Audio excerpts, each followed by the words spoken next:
Hello, this is Team 8, and we are going to present our project on windmill table fan for the class me588 assembly modeling for design and manufacturing.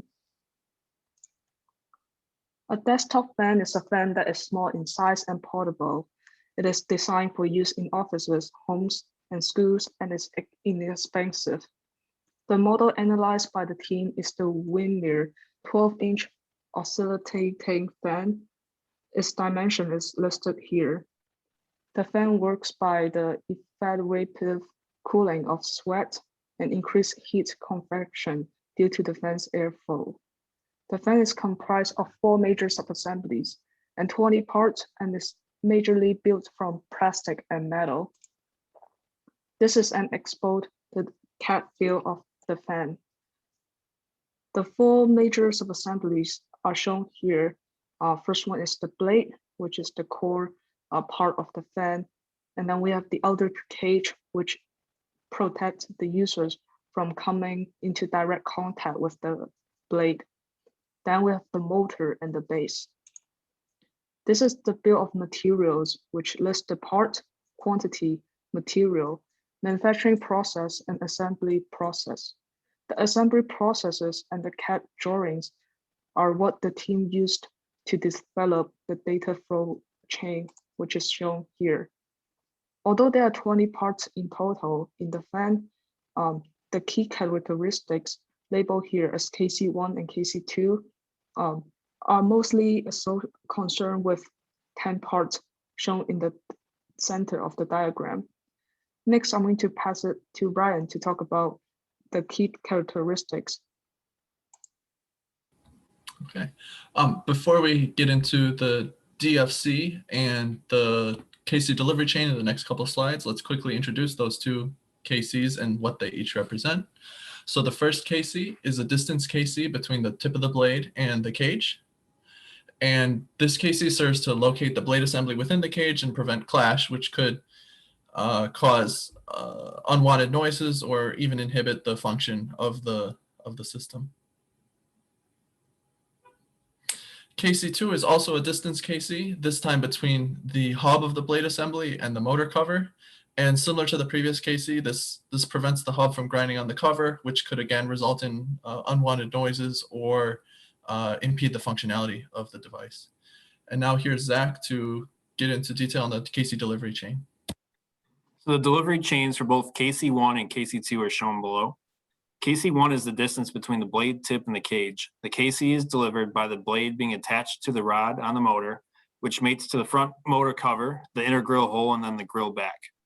A fixture would be required to locate the inner grill hole to the grill back and will be discussed on the next slide. Due to the requirement of a fixture, our part would be considered a type 2 assembly. The KC2 delivery chain is not over-constrained as there is only 1 delivery chain. No fixture is required as the parts are capable of delivering the KC with the help of product features, as you'll see in the next slide. To satisfy KC1, a fixture would be required to position the inner grill hole to the cage.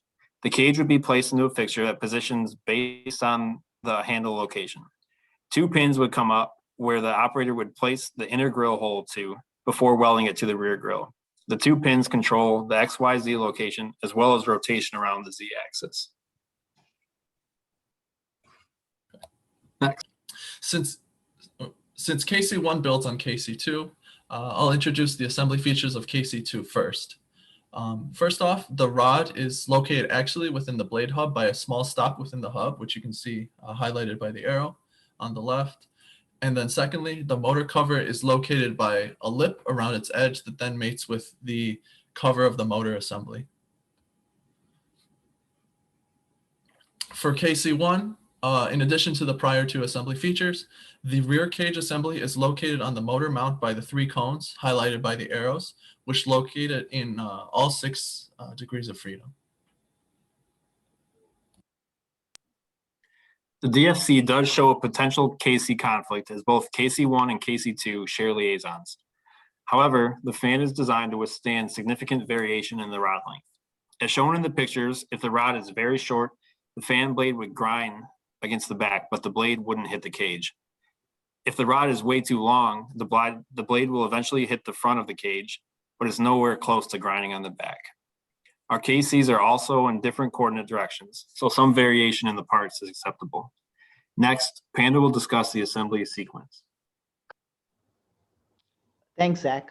So the following last slides show the assembly sequence analysis for a project where we compare two different assembly sequences and see how they compare against each other and which one's better.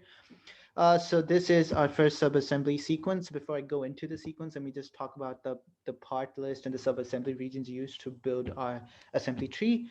So because there are 20 parts, to make sure it's more concise, some of these parts are being grouped together in terms of the subassemblies that they're in to make sure that the tree is drawn more easily.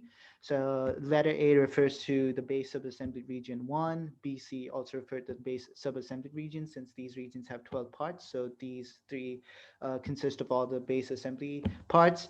D refers to the motor subassembly. E and F refer to the outer cage, and G refers to the blades of the fan. So the part numbers and the assembly sequence of these part numbers are also given in the table, as you can see there. So our first sequence here, as you can see, is basically where we assemble the motor first, and then the base, and then the outer cage and the blades of the fan. As you can see, D is the motor subassembly. It's assembled first, and then the base, which is then added on to the outer cages, and lastly, the blades.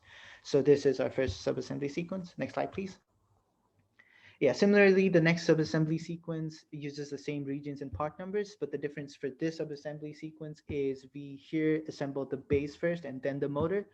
So as you can see, the base is assembled first, A, B, A, B, C, and then motor subassembly D is added on, and then the outer cages and the blades of the fan. Next slide, please. So let's compare both these assembly subsequences and see how they compare against each other. So this is the comparison criteria table as given to us in the project. There are 6 different criteria, and there are 3 different rating scores that can be given. 3 is the best score, that's very good. 2 is average, and 1 is the worst. So the first criteria is ease of delivering KCs. For this, both sequences score the best score since they do not affect the KC delivery chain. So that's fine. The second criteria is ease of transferring and handling of parts or subassemblies at each assembly step, including the need of orientations. For this, sequence 2 wins because assembling part number 6 onto the system would be more difficult with the motor subassembly already installed as it is in sequence 1. So sequence 1 gets 1, sequence 2 gets 3. The third criteria is ease of locating parts on the subassembly at each assembly step, including the need of fixture. For this, it's an average score of 2 for both the sequences, since the process for delivering the KC is again the same for both sequences, so they both score the same. The fourth criteria is ease of fastening or joining at each assembly step, including the tool access. For this, sequence 2 slightly wins ahead of sequence 1, since similar to criteria number 2, with the motor installed, the ease for this criteria decreases, the ease for fastening decreases, which is why sequence 2 wins. Criteria number 5, ease of testing subassemblies for their functions as an assembly step. Here, sequence 1 is the clear winner, since in sequence number 1, the motors and the switches are already assembled earlier, so you can test the motor functionality before finishing the base. Sequence 1 wins this criteria. The last criteria is ease of assembling subassemblies in parallel. For this, both sequences scored the worst score, since in both sequences there really isn't a subassembly that can be proceeded in parallel. So basically 1-1 for both those sequences. Totaling the scores for both the assembly sequences, we can see sequence 2 slightly wins, 12-11. Therefore, assembly sequence number 2 is better as evaluated. Next slide, please. That concludes our presentation. Thank you so much for giving us this opportunity to talk about the Windmere table fan.